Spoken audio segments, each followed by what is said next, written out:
जय हिंद। आज बात करेंगे जनरल ज्योग्राफी के बारे में। मैंने ऊपर ही लिखा हुआ है कि it is your first war. First war मैं एंट्रेंस को मानता हूँ। किसी भी फील्ड में घुसने के लिए जो पहली लड़ाई है वो है एंट्रेंस। वो एंट्रेंस क्लियर करेंगे तो आप उस लड़ाई में स्टार्ट कर पाएंगे, घुस पाएंगे। ठीक है, आज ज्योग्राफी के बारे में स्टार्ट करते हैं। अर्थ के बारे में स्टार्ट करेंगे। हम जनरल ज्योग्राफी कर रहे हैं, इंडियन ज्योग्राफी इसके बाद करेंगे। अर्थ ब्लू प्लैनेट है, डेंसेस्ट है सभी प्लैनेट्स में से। सरकमफ्रेंस 40,232 किलोमीटर है। एरिया 510 मिलियन स्क्वायर किलोमीटर है।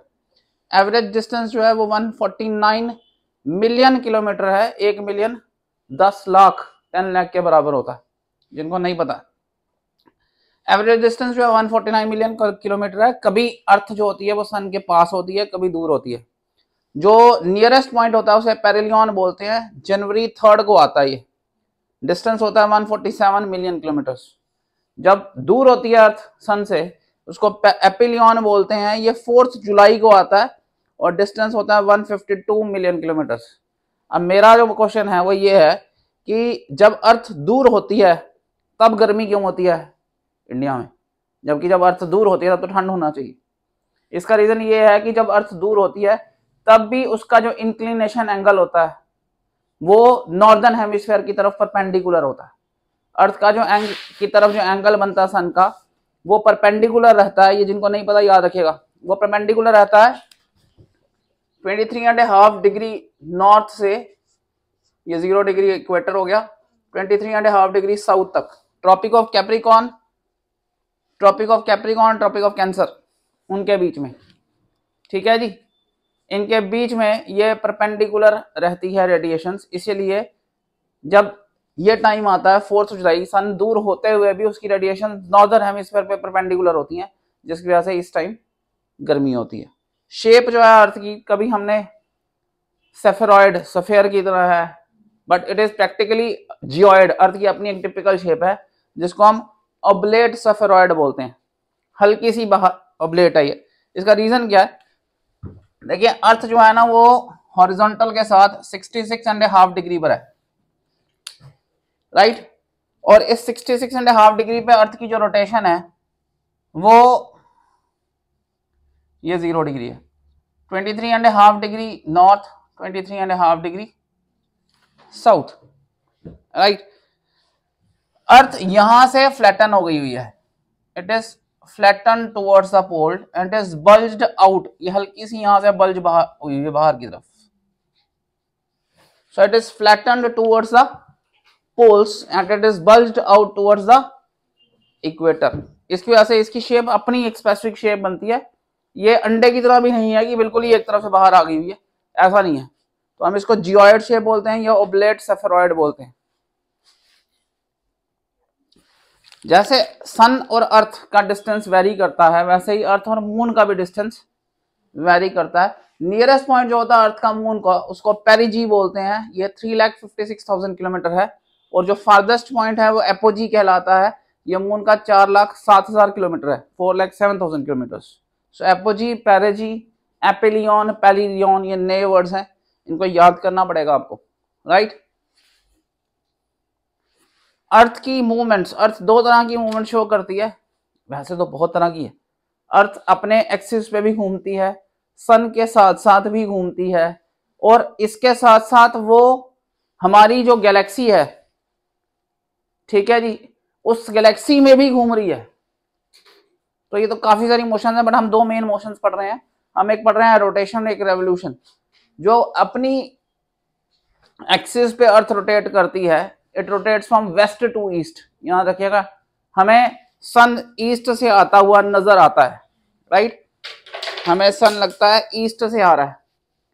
वो इसलिए है कि सन तो अपने आता है, हम वेस्ट से ईस्ट घूम रहे होते हैं। तो earth rotates from west to east, इसकी वजह से सन ईस्ट से वेस्ट आता हुआ नजर आता है। सन अपनी जगह से हिलता नहीं है, गॉट इट, ठीक है। इसमें अर्थ को है वो 23 आवर्स 53 मिनट्स और 40.91 सेकंड्स लगते हैं। इसी की वजह से डे और नाइट बनते हैं। इसी की वजह से विंड्स और ओशन करंट्स जनरेट होती हैं। राइज ऑफ फॉल टाइड्स का जो होता है वो भी इसी की वजह से होता है। इनकी डिटेल्स हम नेक्स्ट क्लासेस में सब्सिक्वेंटली करेंगे। आज हम जनरल स्ट्रक्चर पढ़ रहे हैं। रेवोल्यूशन अर्थ की जो मोशन है ये इलिप्टिकल है, सर्कुलर नहीं है सन के आगे पीछे, इट इज इलिप्टिकल ऑर्डर। ये ऊपर जाती है सन के, ठीक है, सन के मुकाबले हल्का सा ऊपर जाती है, सन बहुत बड़ा है, सन के मुकाबले छोटी सी है, छोटी सी है, ये ऊपर जाती है, ये पूरा ऊपर भी नहीं जाती है, ये ऊपर जाती है, यहां से रोटेट होके ये नीचे आती है, यहां से फिर ये ऊपर की तरफ जाती है। तो it rotates in elliptical order not a circular order, ठीक है। ये इलिप्टिकल ऑर्डर में रोटेट करती है 365 days 5 hours 48 minutes and 45.51 seconds लगते हैं। जो एक्स्ट्रा आवर्स हैं इनसे हम हर 4 सालों में एक एक्स्ट्रा डे ऐड कर देते हैं फेब में, तो लीप ईयर बन जाता है। ये एक्स्ट्रा डे हर 4 इयर्स में बन जाता है, इसी की वजह से सीजन्स बनते हैं। अर्थ की जो अपनी घूमना है वो भी ऐसे है, अर्थ ऐसे नहीं घूमती, अर्थ का घूमना ऐसे है और ये घूमना भी ऐसे है। आपको समझ आ रहा है? ये एक ही हॉरिजॉन्टल मूवमेंट भी नहीं है और अपनी जगह पे भी मूवमेंट जो है वो भी हॉरिजॉन्टल नहीं है, वो भी एंगल पे। ये भी इलिप्टिकल है, अपनी जगह पे जो मोशन है वो भी इलिप्टिकल है एक तरह से, that is not in horizontal position. तो ये जो एंगुलर डिफरेंस है इसकी वजह से रेडिएशंस जो सन की पड़ रही हैं उनकी पोजीशन पूरे साल में चेंज होती रहती है। रेडिएशन की पोजीशन से चेंज होने की वजह से जब आप पे डायरेक्ट रेडिएशन पड़ती हैं तो हीटिंग ज्यादा होती है, समर आ जाती है। जब डायरेक्ट रेडिएशन नहीं पड़ती हैं तो आप क्या एरिया जो है वो कूल डाउन हो जाता है, ठंडा हो जाता है, विंटर्स आ जाती हैं। ये रेडिएशन की पोजीशन चेंज हो जाती है जिसकी वजह से सीजन चेंज होते हैं। आपको सीजन्स भी जो नजर आएंगे ना 4 के 4 सीजन्स, वो सिर्फ इसी बेल्ट में नजर आते हैं, ट्रॉपिक ऑफ कैंसर और ट्रॉपिक ऑफ कैप्रिकॉर्न के बीच में। उसके बियॉन्ड सिर्फ समर विंटर ही होती है, क्योंकि सन की जो रेडिएशंस हैं उसकी परपेंडिकुलर पोजीशन भी इसी जगह पे चेंज करती है, राइट। विंड बेल्ट की शिफ्ट, जब पोजीशन चेंज हो जाएगी, अर्थ की हीटिंग चेंज हो जाएगी, तो विंड बेल्ट चेंज हो जाएगी। हर समर के टाइम पे जो सन की रेडिएशंस हैं वो हमारे इंडिया के ऊपर परपेंडिकुलर पहुंच जाती हैं अप टू सेंट्रल इंडिया में, जहां पे ट्रॉपिक ऑफ कैंसर गुजरती है, जिसकी वजह से वहां की एरिया हीटअप हो जाता है, हवाएं ऊपर उठ जाती हैं, लो प्रेशर बेल्ट बन जाता है, साइड की हवाएं उसकी तरफ भागती हैं, जिसकी वजह से विंड्स जनरेट होती हैं। और ये जो विंड्स हैं ये मॉइस्चर लेके आती हैं क्योंकि ओशन से आती हैं। तो हर साल में समर के आने के साथ साथ ही मोशन जो है विंड्स का वो इंडिया की तरफ हो जाता है, जिनमें काफी पानी भरा होता है। हर साल मानसून आ जाता है उसी टाइम पे, उसी तरह से हर साल वो रिपीट करती हैं। आगे पीछे थोड़ा बहुत वेरिएशन होता है, वो डिपेंड करता है हीटिंग कैसी हुई, बट अदरवाइज हर साल मानसून जो है आपको जून जुलाई के टाइम पे इंडिया के ऊपर मिलता है रफली, राइट। तो विंड बेल्ट्स की शिफ्टिंग इसीलिए होती है, हर साल विंड बेल्ट्स ऐसी ही बन जाती है। पॉइंट समझ आ गया जी आपको? ये वही चीज जो हम समझा रहे हैं उसी को समझाने की कोशिश की।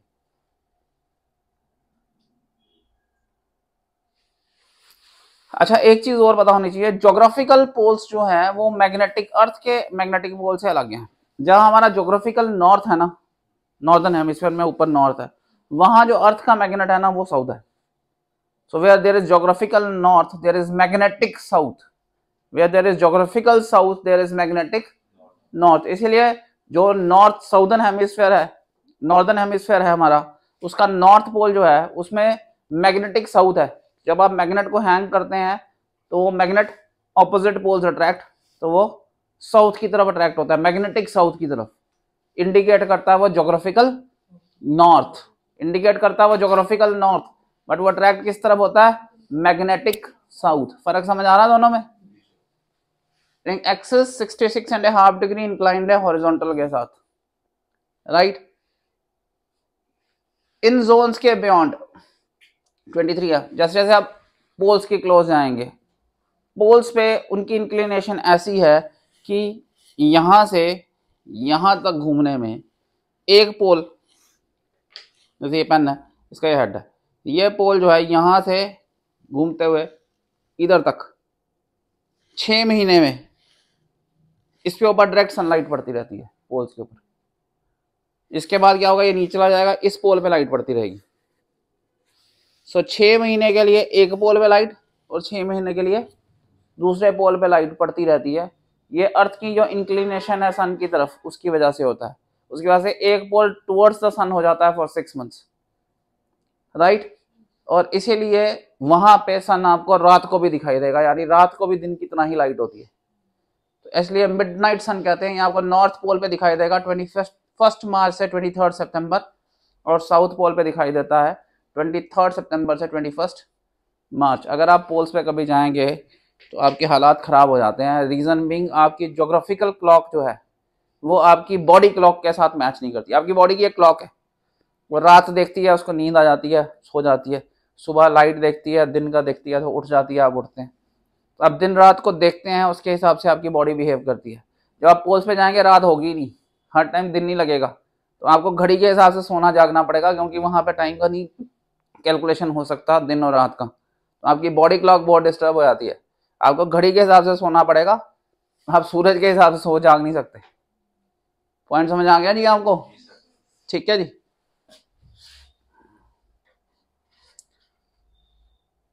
अच्छा, लॉन्गिट्यूड लैटिट्यूड्स का थोड़ा सा आइडिया देते हैं। देखिए जी, मेरा बड़ा कॉमन सा क्वेश्चन होता है, मैं स्टूडेंट्स को पूछता हूं कि अगर अर्थ जो है वो स्फेरिकल है, ठीक है, तो ये 0 डिग्री की सेटलमेंट कैसे की गई? इसको 0 डिग्री कैसे अनाउंस किया गया कि ये 0 डिग्री है? इसका आंसर ये है कि वो सारे पॉइंट जो अर्थ की सरफेस पे सेंटर के साथ 0 डिग्री के एंगल पर हैं, उन सबको हम, जो आर्टिफिशियल लाइन बनती है उस लाइन को इक्वेटर कहते हैं। So equator is that line which connects all those points which are at a angle of 0 degree with the centre of the earth. उसी तरह जो पॉइंट्स, तो ये सारे पॉइंट्स अर्थ के साथ 0 डिग्री पर हैं सारे, वो सारे पॉइंट जो 23.5 डिग्री का एंगल बनाते हैं, 23.5 डिग्री का एंगल बनाते हैं with the surface of earth, उसे क्या बोलते हैं? Tropic of cancer.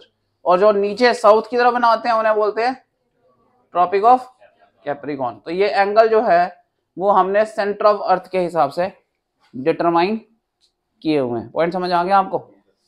अच्छा, बड़े इंपॉर्टेंट पॉइंट जो है इसमें ये है कि ये सारी लाइंस जो बनेंगी, अगर आप बॉल लें और एक बॉल पे लाइंस ड्रा करें तो ये लाइन सारी अलग अलग लेंथ की होंगी,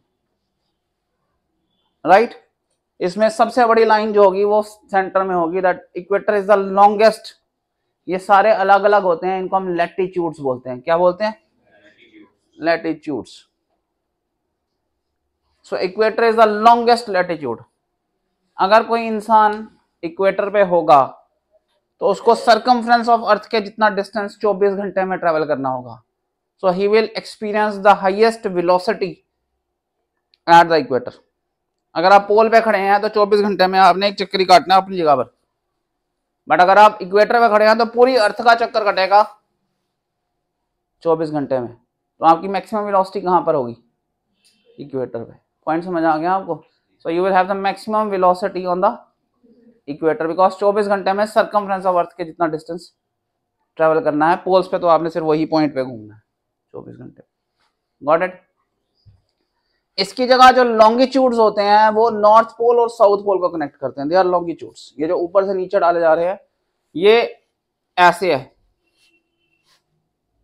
सारे दो पॉइंट्स के बीच में, दे आर ऑल लॉन्ग, इसीलिए ये सारे लॉन्ग होते हैं। इन्हें हम क्या कहते हैं? लॉन्गिट्यूड्स। ये सारे बराबर होते हैं। जो 0 डिग्री लॉन्गिट्यूड है वो डिसाइड किया गया था ग्रीनविच पे। ग्रीनविच जो है ये ग्रेट ब्रिटेन में एक विलेज है, वहां डिसाइड किया गया, उसको 0 डिग्री रख दिया गया।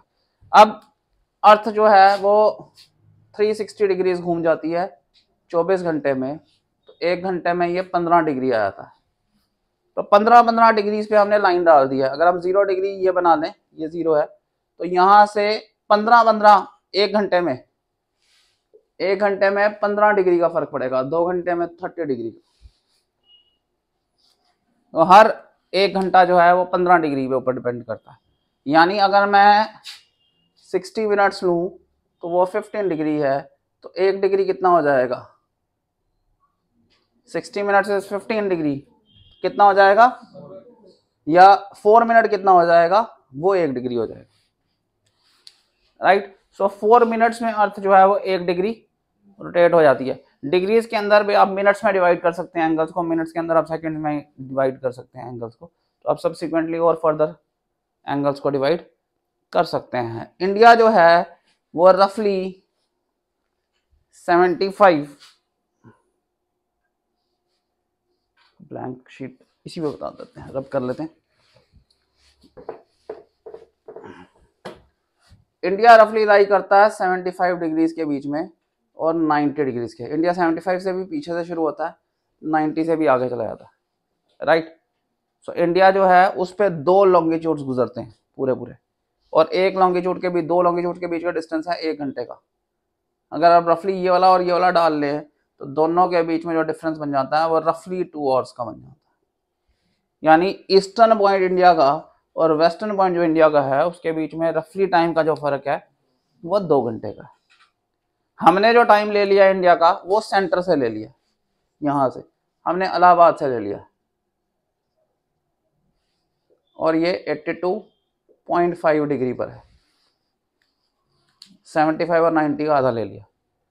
सो यहां तक 75 मीन्स 75 को 15 से डिवाइड करो, 5, आधा घंटा और, क्योंकि हमने आधा डिग्री और ले लिया, आधा और ले लिया हुआ है। 45 और 75 और 90 के बीच में कितना 82.5, यानी 7.5 और लिया हुआ है। 7.5 आधा घंटा हो गया, तो आधा घंटा और डाल देंगे तो ये 5 और 30 मिनट्स, यानी 5.5 घंटे हम प्लस में हैं। 0 से इस साइड वाले प्लस गिने जाते हैं, इस साइड वाले माइनस। तो हम इंडिया का जो टाइम लेते हैं वो 5.5 घंटे प्लस चलता है। पॉइंट समझ आया जी सबको? आपने देखा होगा जब इलेक्ट्रॉनिक वॉचेस को सेटल करते हैं उसमें लिखा आता है प्लस 5.30, 5 और 30 मिनट्स। देखिए सीजन्स के बारे में मैं बता रहा था अभी, मैं सीजन्स की भी जो बात कर रहे हैं हम, वो हम अपने हिसाब से कर रहे हैं, हमारे प्लेनेट के वे हमारी पोजीशन के हिसाब से, राइट। हमारी पोजीशन के हिसाब से जब स्प्रिंग आता है तो सनलाइट परपेंडिकुलर पड़ती है इक्वेटर पे, राइट। इसके बाद अर्थ जो है वो नीचे जाना शुरू हो जाती है, जिसकी वजह से सनलाइट नॉर्दर्न हेमिस्फीयर के ऊपर ज्यादा पड़ती है, राइट। पॉइंट समझ आ रहा है आपको? इसके बाद मैं सनलाइट की जो पोजीशनिंग है वो चेंज होनी शुरू हो जाती है और परपेंडिकुलर पड़ना शुरू हो जाती है इस पे, और ये जाती है अप टू 23.5 डिग्री। ये 23.5 डिग्री को टच करती है, यानी ये इस साइड चलना शुरू हो जाती है और इसको टच करती है ये समर में 21 जून को, ये समर आ जाती है।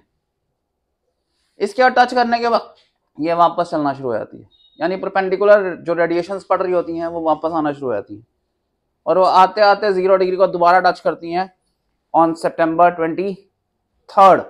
सितंबर 23 हम फिर यहाँ पे होते हैं, this is autumn, got it.